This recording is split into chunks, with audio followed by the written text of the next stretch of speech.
Now me hear a lot of complain about guys and girls being single. Well, in case you never know, this is why you're single.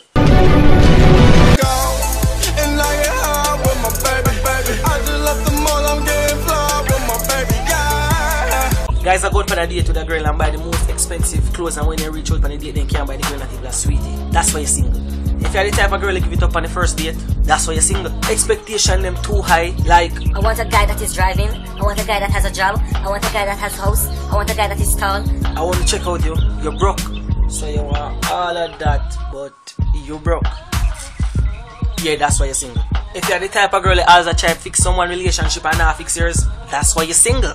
If you're the type of girl that don't even know for boil water, that's why you're single. If you're the type of girl that can't please a guy without sex, that's why you're single. If you're the type of girl that also try to act perfect, that's why you're single. Might as well embrace the flaws, cause perfect is boring. When a guy date for over a year and he finally decide to make the next step and live with you, then they move in a house with 1,000 picnic. That's why